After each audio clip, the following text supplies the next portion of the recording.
Hey, we are back and it's Thursday evening. And like I promised you last week, that we are going to be talking about family dynamics. September is about family dynamics. And tonight we are discussing family matters and social bias. We want to know who determines what families should look like. Who looks out for young people when they want to be something else, but the family or the society decides on their behalf? My name is Matsileng Mohodi, and thank you so much for joining us tonight. I'm with two wonderful ladies here, and they're going to introduce themselves before we get on into our discussion. Ruth, let's start with you. Thank you, Matseling, and thank you for the invitation. Esther, pleased to share the platform with you. So I am a teacher of English. I've taught English for 39 years, but I also developed a love for leadership, personal development, and I've combined those with my love of English literature and my, I suppose, talent as a poet to be able to reach different platforms, to speak to different people, and really be able to ventilate voices in a different way. And certainly for people to be able to speak through the voice of poetry, song, or drama is a very powerful voice, and it's a voice that makes a difference. So I combine all of those things. Wonderful. Wow. Esther? Oh, Matsileng, I don't know where to start. But anyway. I've been around for a very long time in terms of my career. Maybe to just start by indicating that I'm a social worker by profession, but I just practiced for a few years and I developed other interests.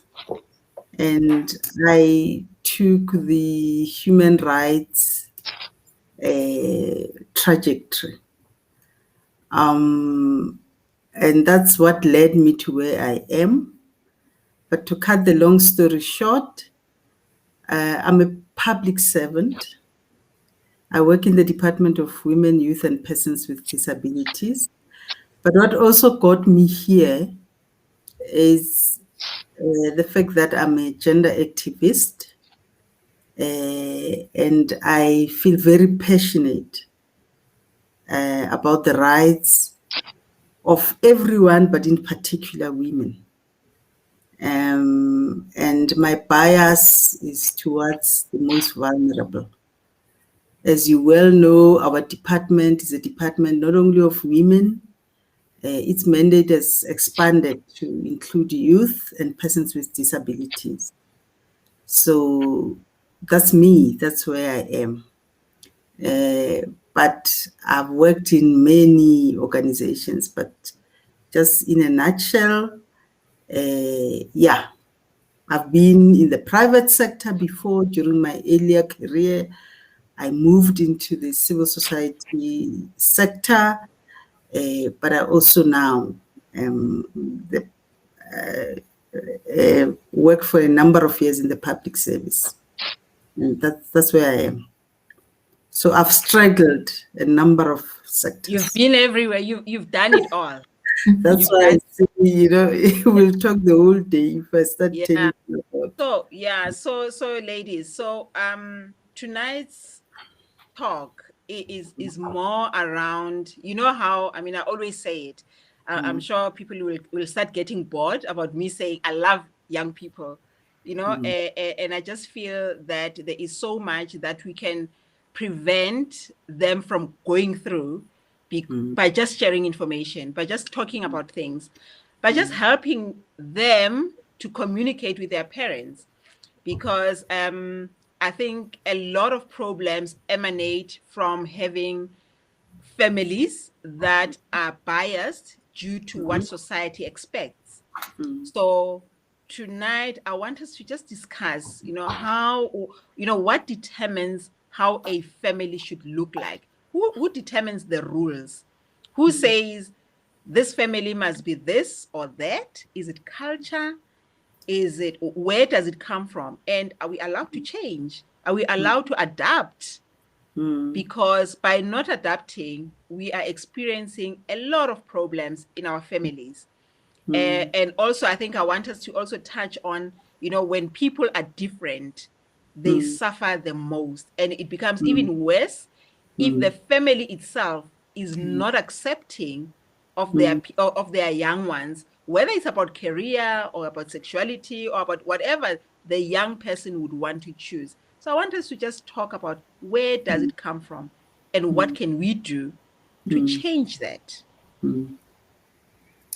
I think if I may, Matseling, the most important thing to start with, and Esther, you will know this so well, is that for anyone, the two fundamentals are psychological safety and belonging. And if we don't have psychological safety and belonging, then we are lost.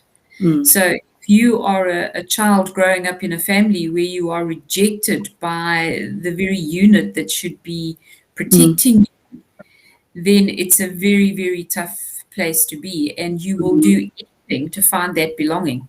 And very often when children misbehave, it's not about being naughty, it's about being in that place where they can actually find belonging. So they'll be naughty to be with another group. It's not being naughty, it's just being, where can I find the place where I'm safe? So I think Where I'm those understood. yes. Yeah. Where I can be who I want to be, who I am, who I truly am. Yeah. Esther? Sure, Ruth, you've hit it on the nail. But me, and bear with me, when I sometimes engage in this kind of conversations, I want to give people context so they really understand the basis. And I hope I don't bore you with my explanation, but it's important to understand. And the reason why I'm doing this is because I was caught by, looking at your advert. When you asked, let's talk about family values. What are they? Who sets them? I think that's very critical. That's the fundamental. And I want to link it to what Ruth said. So I'm a very big picture person. So it's important to understand, and I want to start it with socialization and try and define what socialization is. Just for a moment, I hope you can still see me on the screen, but I'm referring to my notes a little bit, so That's fine. you can understand what I'm talking about. So I just try to refresh myself to look at what is the definition of socialization and how does it link to family. It says it's a process by which culture is transmitted to the younger generation and men learn the rules and practices of social groups to which they belong.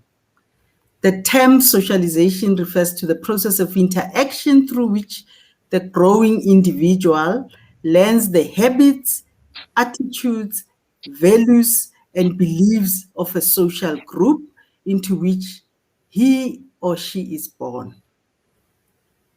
So that's the definition of socialization. Now, let's link it. By the way, the family is the smallest unit of society. So it doesn't exist outside society. And it is the critical unit where that socialization happens.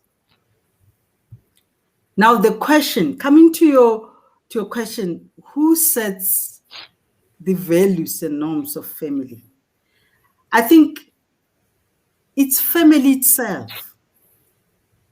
Remember, norms and values are principles, rules that families agree upon in which they're going to interact with each other. But these values and norms are drawn somewhere, and they're drawn from society.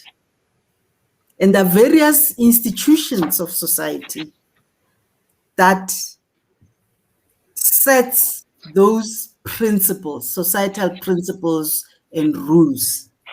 For instance, culture, cultural institutions, religious institutions. Can you see? That's that, and then it gets into family.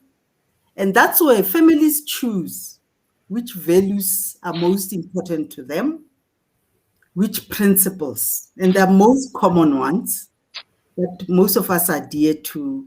Example, you go to church every Sunday, because those families believe that a religious institution is the most important institution that promotes socialization, but it directs you in a particular way. You get certain values out of that. That is why some families attach so much a value into that kind of institution, because it teaches you values that they regard as right, to take you out of what they regard as wrong. You understand what I'm saying? So yes, I'm trying to explain. So it's something that has been determined, predetermined.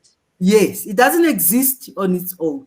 It's the smallest unit of society, and it's used as a vehicle to socialize people that come to this world, and therefore broadens up. So, but it's important also to understand that it's not the only unit that socializes you. As I said, outside that family, you pick up other values in these other institutions that may not necessarily come out of the family, but family, obviously, the most important. And that's where it links to what Ruth says, because it creates a structure. Let me just end by saying it creates a structure, because imagine if we lived without boundaries, a framework within which we can function, there would be anarchy in the world. So it creates a structure that also provides what Ruth said: safety, sense of belonging, etc. Can you see how it links? So yeah. I just thought it's important to give that kind of overview, because it builds a foundation at which me and Ruth will be able to interact from. Yes. Thank you. So now look at it this way. So there are these social structures that are supposed to guide society, provide some direction for families to latch on. But if we look at society today, we look at our young ones, we look at families themselves, there are lots of problems. So where are we going wrong? What is it about what we are taking? Is it because people are evolving? People are seeing things differently? Because these things have been there. And by virtue of having these systems in place, these societal systems that are meant to support society, by having them, I'm assuming we shouldn't be having the types of problems that we have amongst our youth and amongst our families.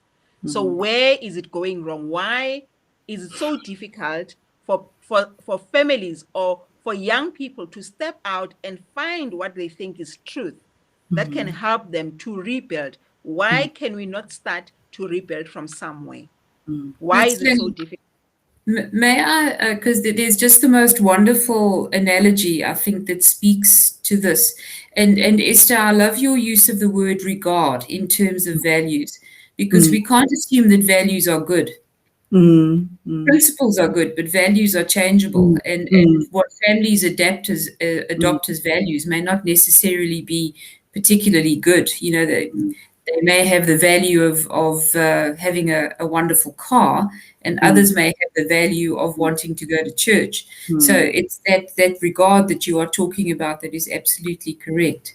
But there is an academic, Maluleki, who talks about the structures of racism, the structures of religion.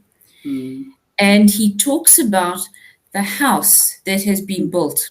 So the architect comes along, designs and builds the house. Once that house has been built, nobody needs to support the structure. It's there. So whatever you have in society in terms of the structure that has been built, Matseleng, in answer to your question, it's not something that has happened overnight. That structure is the house that has been built. The child walks into that house. That building then confines them in terms of how it has been built. And nobody questions it. You know, this is the way Granny and Grandpa said it should be done. So that's the way that room looks. That's This the is way how it's always been done. That's how it's always been done. And we don't question it. We just go ahead. Yeah. Yeah. But what can we do? Because I'm telling you, if we don't change how we are running our families, we are letting our kids down. And if we are letting our own kids down, what is going to happen to their own kids? Because it means this is just just going to continue snowballing without really getting solutions. So who at this point could take the stance and say, okay, I'm starting this. I am changing how we are doing things in my family, in my society. Because if you change within the family, it's easier to impact society, because then you can empower your own family, and then the other family can also get empowered, and then you become the reflection of the new society. You wanted to say something, Esther? You know, I like what Ruth said. Not what I said. Because I'm answering everything you said, but we are respondents. So you know, Ruth said something very important, and again, I take the angle of society and try and link it to family. It's important also to understand that society, cultures, what we regard as culture and traditions are dynamic. They change from society, one generation to the other. And if that's also a foundation if that also provides a foundation for family, Ruth made reference to a structure that is there, a house that is built, and we all subscribe to what we found when we came to the world, because we found it like that. Yeah. Yes, in terms of structure, as in King, no. The building itself or the structure? Building itself might not change. But as human beings, we are part of society. So we change over time depending on the circumstances of that era that we live in, that period that we live in. So society influences also what happens in family. So that is why you find, Matsileng, every generation, you may grow up in a family, particular family, but as you learn, remember what I said earlier on, and that was significant. You are not only socialized by your family, you socialize also by other institutions. You go to school, it's a very important institution. You meet people, you learn certain things, that influences how you see the world and changes. That's where you begin to see contradictions also in family and conflict. You know, sometimes you become conflicted because your parents will teach you this, and then you go to school, you learn. Let's take as easy as example as politics. You know, my parents were not very political.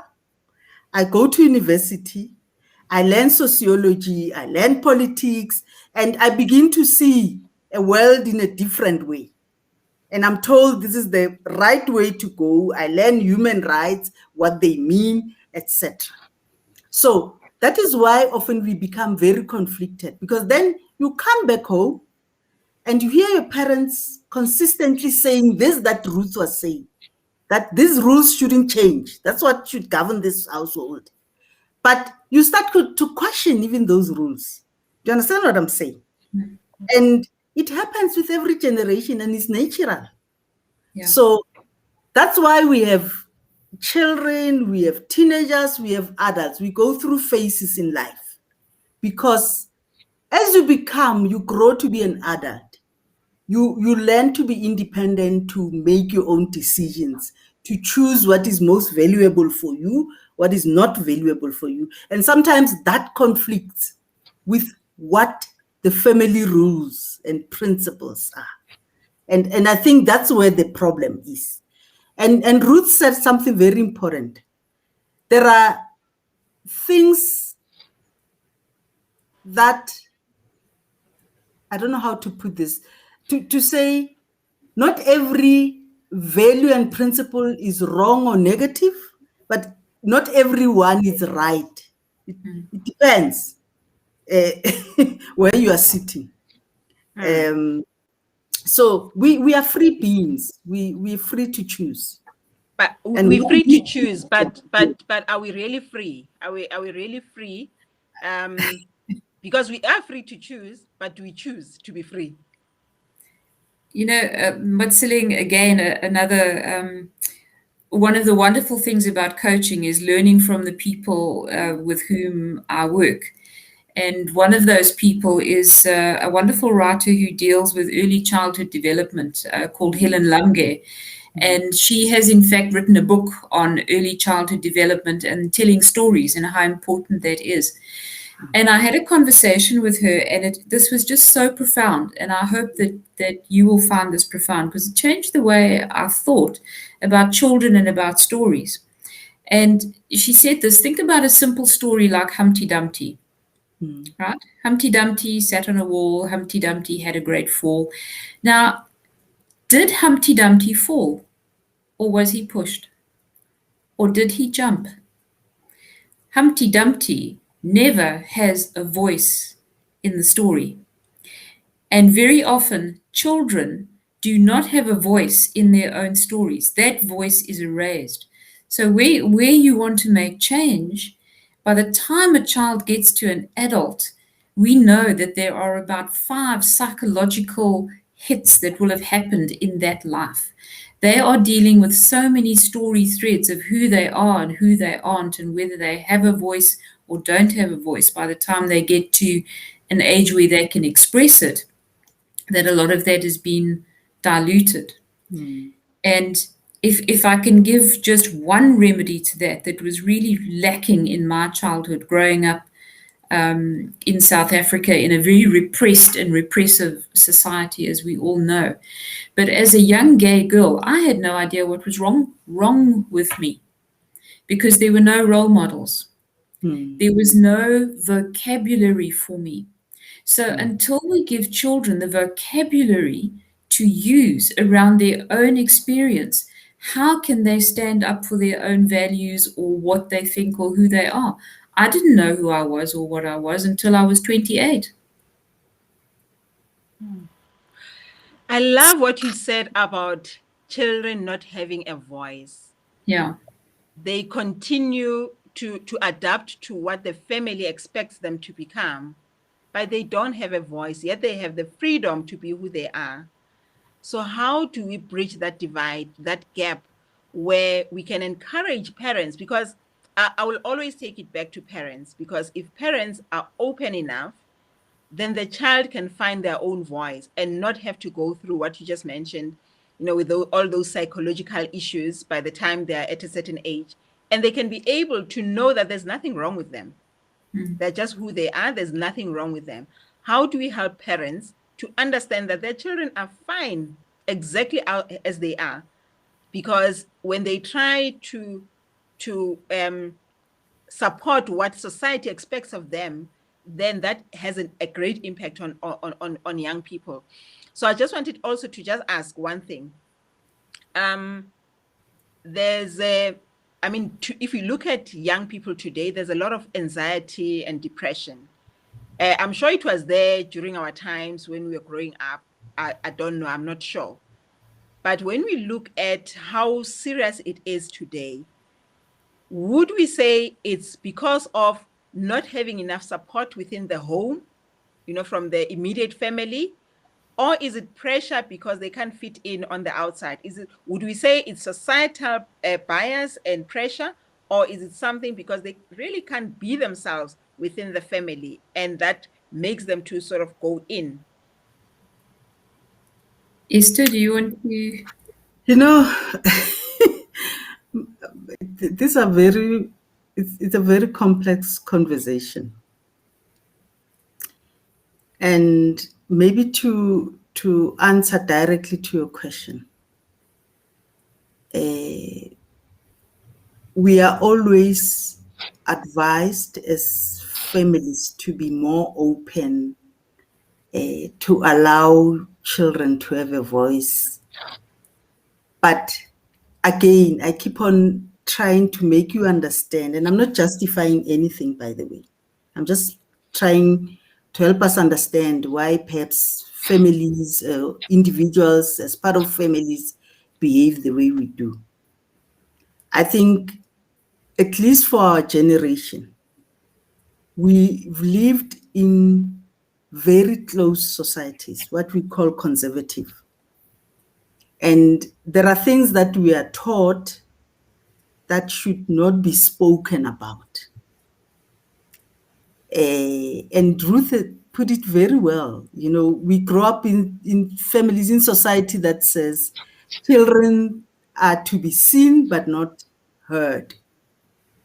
So we try and impose what we think is wrong, depending on our orientation and our socialization and our preferences as parents, by the way.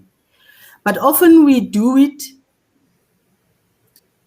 I would say most of the time, I don't want to say all the time, out of goodwill, because of our understanding of what the role of a parent is. Often we'll do it by saying we are protecting a child, we love a child.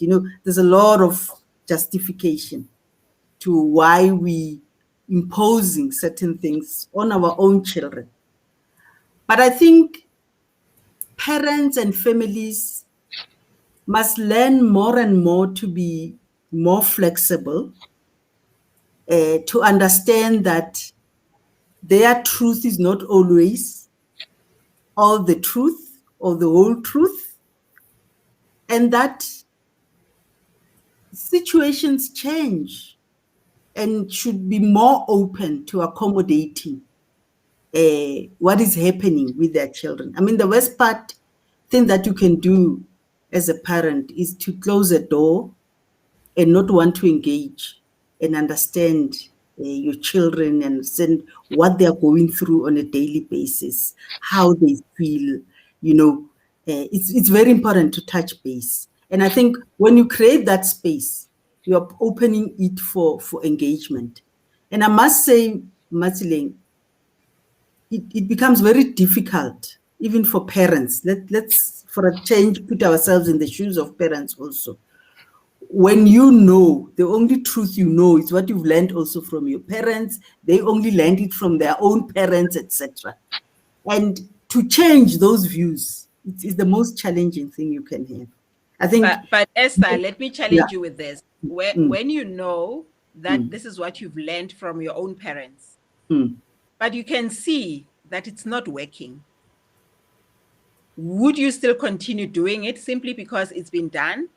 Maybe that's what I'm saying. We need to learn to be more open, to be more flexible, to be more understanding, and to understand that our children have their own lives, they have their own experiences that they have. And I think that the most important thing is listening and engaging. And I'm just saying, I think it's not the easiest thing for a parent to do, but I think it's the right thing to do if you really want to understand what is going on. Yeah. I'm going to ask you something, but I don't need an answer. If parents were to just watch their kids, make sure that their kids are safe, what kind of society would we have? Just let them be, let them do the things that they love, but make sure that they don't get themselves into trouble. What kind of society would we have? But I want to come back to Ruth. Ruth, you mentioned something very important about growing up in an oppressive time when, as a gay young woman, you didn't know, what to do. In today's times, we see a lot of bias and a lot of discrimination against gay people. And there is no way that people just woke up and they decided, no, today I think I'm going to be gay. So why is society finding it so difficult to understand that people can be who they were born to be? Because when we start to put rules and say, if you are born a girl, you must be a wife, you must be a woman, and you can't be with another woman. I think with Esther, you deal with a lot of violence against women. And I think we'll also I would like us to touch on that, where a lot of women, have been even raped. I think you mentioned something like that, Ruth, where there was corrective rape, because guys would think they're helping you to go back and become a woman, this woman that they expect you to become. And it's sad because now a lot of young people, but fortunately, a lot of young people are opening up. But they're opening up, but the parents are still not there. So what can we do to make parents understand that it's okay? It is okay when your child is different, because that's who they are. Yeah, and of course, using words like different also puts an immediate bias and stigma onto it, doesn't it? So do I have to say I'm different? I'm normal for me. Different according to society, yes. Yes, but I'm normal for me, and depending where I am, maybe somebody else would be different. So it's so subtle, isn't it? The layers of language that we use in order to contain we people. perpetuate it. Yeah, we do. Right. I saw a wonderful cartoon on Twitter just, I think, yesterday. There was a mother, and standing in front of the mother was a child. I think it was a little boy, and this little boy was teasing another child. But the interesting thing about the visual was that there was a tongue coming from the mother's mouth, and it went down and through the child's mouth. And that's what we do. You see, we quite literally give our voice to our children, who then perpetuate. So there are so many microaggressions in the way we teach children to teach other children who are different. So even something like, oh, come over here, Ruth, don't stand close to that child, or just a look. It doesn't have to be a verbal thing. We have macro and microaggressions at every single level. But what I do want to say, Matseling, in terms of what can we do, we can flip and step up and be role models. Because it's when we see other people and hear the voices of other people that we find our own identity and say, oh, okay, I do have somewhere that I belong. There is somebody else like me. It goes back to that central thing of belonging. Yes. And if you think about a family as a book and society as a library, oh my goodness, there are a lot of books in that library that need to be read. And we know that literature teaches empathy. Literature puts us into somebody else's experience. So really, one of the jobs, it's not just parents. I mean, I said I've taught for 39 years. My partner has taught for many years, and we've had these conversations. It's at that little level where you start giving children books to read that normalize what society looks like and doesn't look like. And schools and teachers have a role there, and the ECD teachers have a huge role there because those are the formative years. So how do we tell stories to those children? I like that. So Ruth, I think like I was saying, one of the things today is that young people have been able to tell that, to be who they are. The problem, people that are lagging are parents. So But that is what I'm saying to you, that there's a thing called the boomerang effect. And that boomerang effect means the more I hold a truth and you try to change my mind on that truth, the more I must find evidence to support my truth, otherwise I'm not okay. perfect. And so when you come up against somebody with a very deeply rooted opinion, you've got to find ways around it, because if you come up against it directly, you just entrench their point of view. So having the conversation with parents, if you say, right, parents, sit down, we're going to talk about why it's okay for your daughter Ruth to be gay. No. If that is not their cultural, religious understanding, they will just put the shutters up and find all the reasons why they shouldn't listen. So it has to be a more subtle way of doing it. And I think, like Esther was saying, she's deep in thought. I think, like she was saying, that it's something that is going to take time. It's going to grow organically, where people start to listen and to learn. We can't just shove it down their throats. But my biggest problem is always around, where do we start?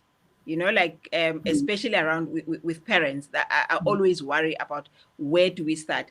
There was a question that somebody asked, and it's also around societal bias, where they said, how do we, because how gay couples are not trusted with children.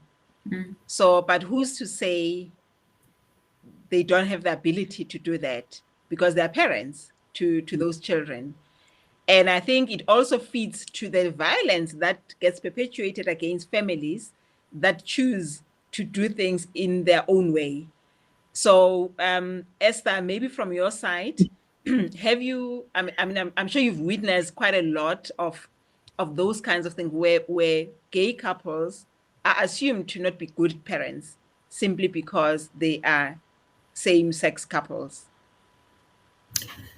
Yeah, it's It needs 1 week. Yeah, it's a very difficult, and I hear what Ruth is saying, but I want to maybe share from what we are trying to do to answer your question, which is not easy, by the way, Ruth. Yeah, I know. It's not easy because it's one thing to give a child a book to read and understand who they are. But it's important, and this is the biggest challenge, to understand that even as they transform, and for lack of a better word, and begin to understand who they are, and I can't overemphasize that they operate within society. Yeah. And a society with particular values that are dominant, the dominant narrative and understanding of what a woman and a man's roles should be. And that's our biggest challenge. If it was that easy, Matilene, I would give you a straightforward answer. But that's exactly the complexity of what we are trying to address, because it means literally re-socializing society, which operates within a patriarchal system, which has a certain expectations of what me and Ruth, because of our biological makeup, what roles we should be occupying, how we should be living our lives, and what we should be doing and not doing. And that's a battleground. And what we're trying to do is not lose hope, to throw our hands in the air and say, oh, this is impossible. We are planting a seed. We are trying to ensure that Ruth rightfully, we start at school level, at ECD level, what Ruth is saying, to try and teach kids that it's okay to be who they are, starting with their own biological makeup, accepting and loving their bodies, to accepting how they feel about themselves and what they choose to do in life. We believe that when you start working at that level, and we are considering a number of programs that probably are evidence-based, we know can work, produce the right results.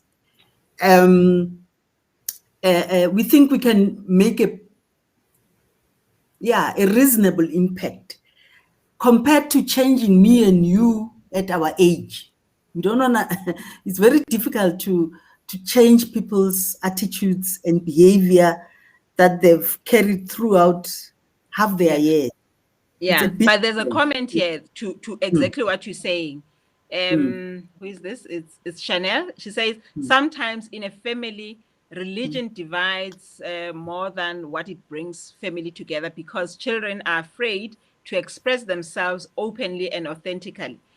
So even if we're allowing children to express themselves, but in some families, it's going to be very difficult for them to face the mother or the father or the grandfather or even the immediate relatives and society. So in as much as, yes, we're saying they can start and understand, but if I don't understand as a parent, how do I even allow them to be who they want to become? Yeah, yeah, it's a very difficult one. Yeah. Matseling, it's so interesting because in my own journey, I was 48 until I was openly gay. You were? 48 years old before I was openly gay. That is a long time to suck your identity in. That is a long time to be living on the broken edges of other people's lives, watching your pronouns, curating who you are. And society, and Esther is right, so at the lower levels, kids have moved and are moving. But the blockage is in the structure that has been built.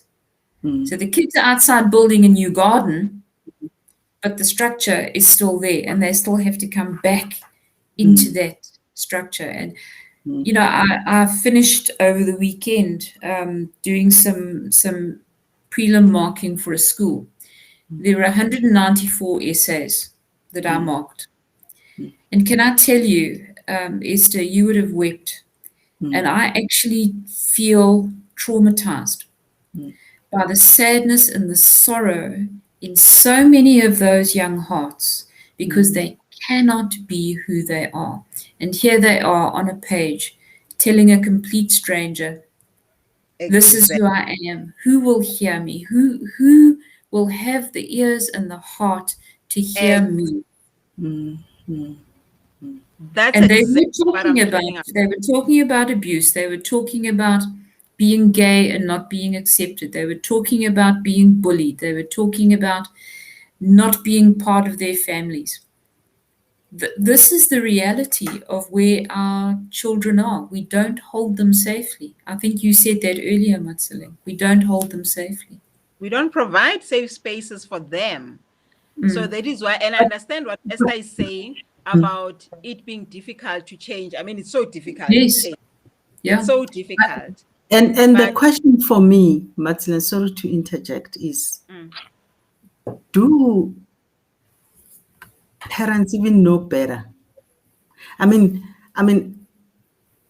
I'm struggling also in certain areas just because of the way I was raised in a very religious family. You get very conflicted when you are confronted with certain situations.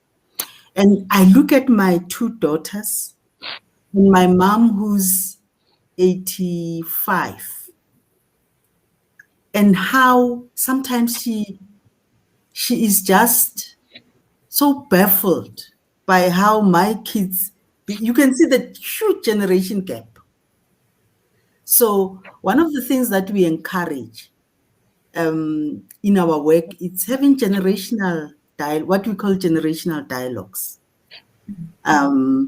Because the question is, Ruth, for instance, your parents, do you think they had known any better? They only are operating within what they know best, what they've been taught to be true and the only truth. So I don't have easy answers, but I just think this kind of conversations need to happen more and more in wherever platform that we can create and find it, so that we can engage. I mean, just look at this conversation. It's look at our age. And probably people who are listening to us are young people. And you wish you at least had a voice of a young person also, just to hear the other voice and what, you know. Oh, they're in pain. They're in pain because we are refusing to change. And so maybe like for you, Esther, from like maybe we could look at programs that are geared more towards adults rather than geared towards the young people, because if you educate or you try to instill some form of change on the adults, then they start to understand their impact on their young ones. So maybe we need to be looking at that rather than spending a lot of time and money on young people, because they still go back to that house, that structure. They still have to go back to that. And if it's still hot or if it's still cold, it's not going to change. And that is why then the child will now run to try and fit in some way. So maybe we need to look at programs for parents, programs for adults, so that we can start to see the impact that we have on the world, on our children, on the society, because we will not build society by avoiding doing certain things. I don't know if Ruth wants to come in. I don't want to. No, you guys. But Matileng, I've always said, with the experience of work that I've done, I've always argued, if we are able to penetrate institutions like faith-based institutions, that's where a lot of socialization and reinforcement of particular values happen. I mean, just think about South Africa. I'm not sure about the percentage, but I understand a majority of the population are Christians. It's people that go to church. And you still have pastors that reinforces certain values and teach about Paul and what Paul believed in thousands and thousands of years ago. And there are people that are really passionate about Paul and they quote him at every turn. So I think, and I think that, let's be honest, there's also a shift that we are beginning to see, especially in this country because of gender-based violence, where we are beginning to engage. People are very interested to know, what is it that we can do? What are we doing wrong? So those spaces are beginning to open up, but we are far from where we want to be, very far. But I think what is happening in society forces people to engage in some kind of conversation and really understand what is it that it's going wrong and what is it that we can do to change it. Yeah, there's another comment. Wisdom is not related to age. I know 12-year-olds who are more wise and insightful than adults who are 30 to 40 years their senior. Absolutely true. because children have a naivety and a way of seeing the world that is not as filtered and layered as the adult lens. And as I said earlier, very often we discount children's voices because, well, how would you know? You haven't had life experience, you don't know. But there is tremendous wisdom in children and in their stories and the way they see the world. Yes. That is why I asked that question. If we were to let our young ones be themselves, do the things, explore, do the things that they need to do, but make sure, just provide them with safety, make sure that we protect them. But we don't instill in them the things that never worked for us, because we're trying to live our lives through our children. We still want them to do things that never worked for us. So how do we expect those children to now thrive or change what we couldn't change, what our parents couldn't change, what our grandparents couldn't change? But we still enforce those very values that we know. I'll just call it values for the sake of the conversation. But we still try to enforce those things that we know have never worked. And Esther, you mentioned like with church institutions.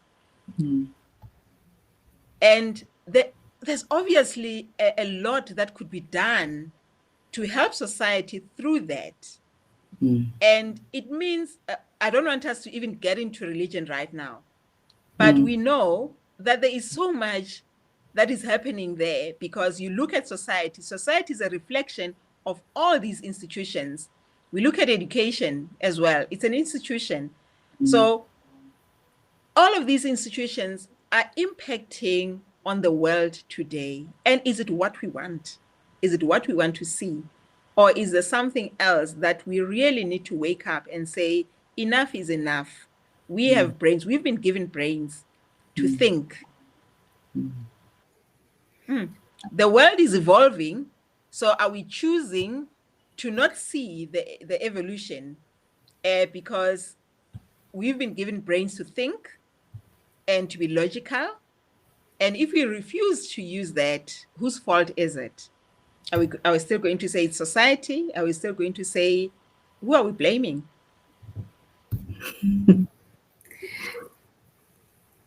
It's interesting. I know. I'm frustrated. I'm very saddened that I don't know what our world is going to look like in 5 years, even 5 years, 10 years, 20 years. I'm saddened because of how things are going. I love watching stars. There is so much out there. There is so much to learn. There is so much to explore. But we are choosing to be inside a cocoon because we feel protected. But are we? Are we protected inside this cocoon? Are we protected, or is this cocoon crushing us to death? Yeah, no, there is no protection and no cocoon. That's an illusion, isn't it? And the very idea of safety. A very quick story of a friend of mine who her daughter climbed up to the top of a tree, and her grandmother was there looking after them. And she called the little girl to come down. So the little girl was quite a good gymnast. She had climbed up to the top of the tree, came down, and Granny said to her, "Right, Amy, I need you to sit here quietly." So she sat on the veranda on a little wall, and she fell off the wall and broke her arm. And I wrote a poem about that called Sky Dancers. And the point of that poem is that when we are in adult safe places, that's where we are in our most dangerous places, because they will call us down from our aspirations, from our dreams, from our knowings, from our reaching into the soul of who we are, and make us sit on the veranda of what they think is best. And then we fall off and break our arm, break our heart, break our soul. So we've got to let children climb those trees and hold our breath. Brilliant. I love that. We are dangerous. We are their gravity. If we don't look at ourselves, and I'm not saying parents are bad. I'm not saying that at all. Of course not. But I'm just saying we have so much power to change how things are, because children will resonate towards their parents. It's natural. But the fact is, if they are not being themselves, they will resonate whilst you're supporting them. And because they have nowhere else to go. But as soon as they can escape, they will escape you. And you don't know what's going to happen to them when they're out there. Ruth, I would like you to recite one of your poems for us. I can see Esther is so deep in this. I can see she needs many more hours for us to go through this. So maybe, because I'm looking at the time, if you could just give us one of your beautiful poems. Okay, I'm not going to do the one that I spoke to you about because I think it's too heavy. So let's end on a note of hope. Finish us. Okay. A note of hope. Is that good? The poem I was going to read was about corrective rape, but let's end with hope. And this poem is called Vugapapama. And I think, Matsiling, this is what you're talking about. We need to wake up, and we need to wake up quickly. You must believe that you can rise. Vugapapama, get up, get up. Shed yesterday's memory-muddled sheets. This is not the time for sleeping. Life is flowing under the tired mattress. Beyond the dark, tight night curtains, a furious sun is beating. Leave the bed, heavy with old excuses and hungry hurts. This is the time for courage. This is the time for courage. Woza, woza.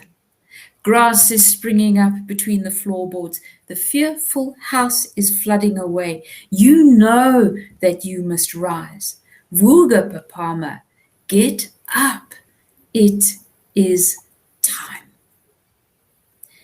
It is time for us to get up into the authenticity of the voice that we own and be brave enough to speak our truth loud enough for our children to speak with us.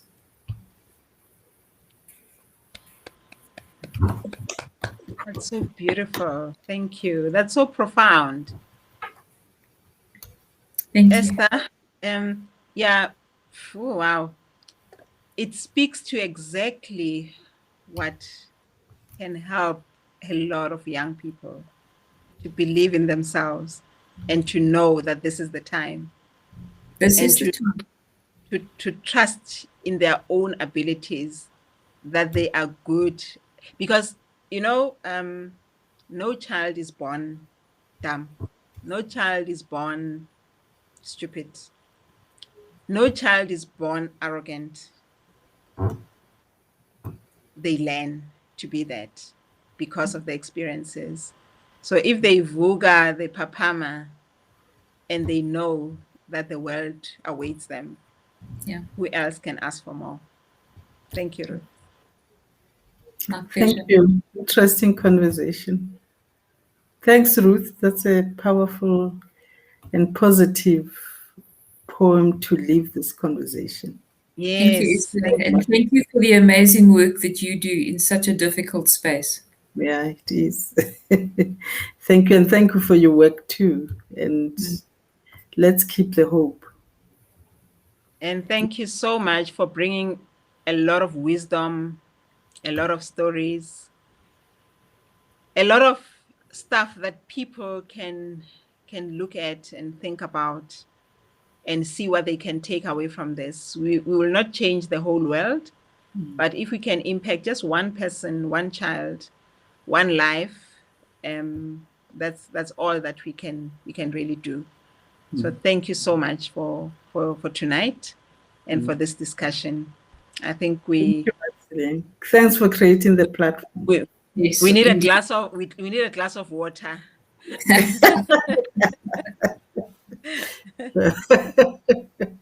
Okay, thank you very much. Thank you, everyone. Okay, thanks everyone, and thanks. Sorry we couldn't read all the comments and respond to everything, but I really hope that you've benefited. You've learned quite a lot from these two beautiful women. Thank you. And we'll see you again next week. This month, remember, we're still talking about family matters, family dynamics. Let us look at what is it that we can really do to change how our families are, because if we change our families, we change our societies. Right now, our families are driven by societies, but those societies are families. So let us do whatever we can to work on our families so that we can have a better place for young people, for the little ones. As oldies, it's we old, we done. So, but let's try to build a better world for you guys, for young people. Thank you very much, everyone. Goodbye and good night.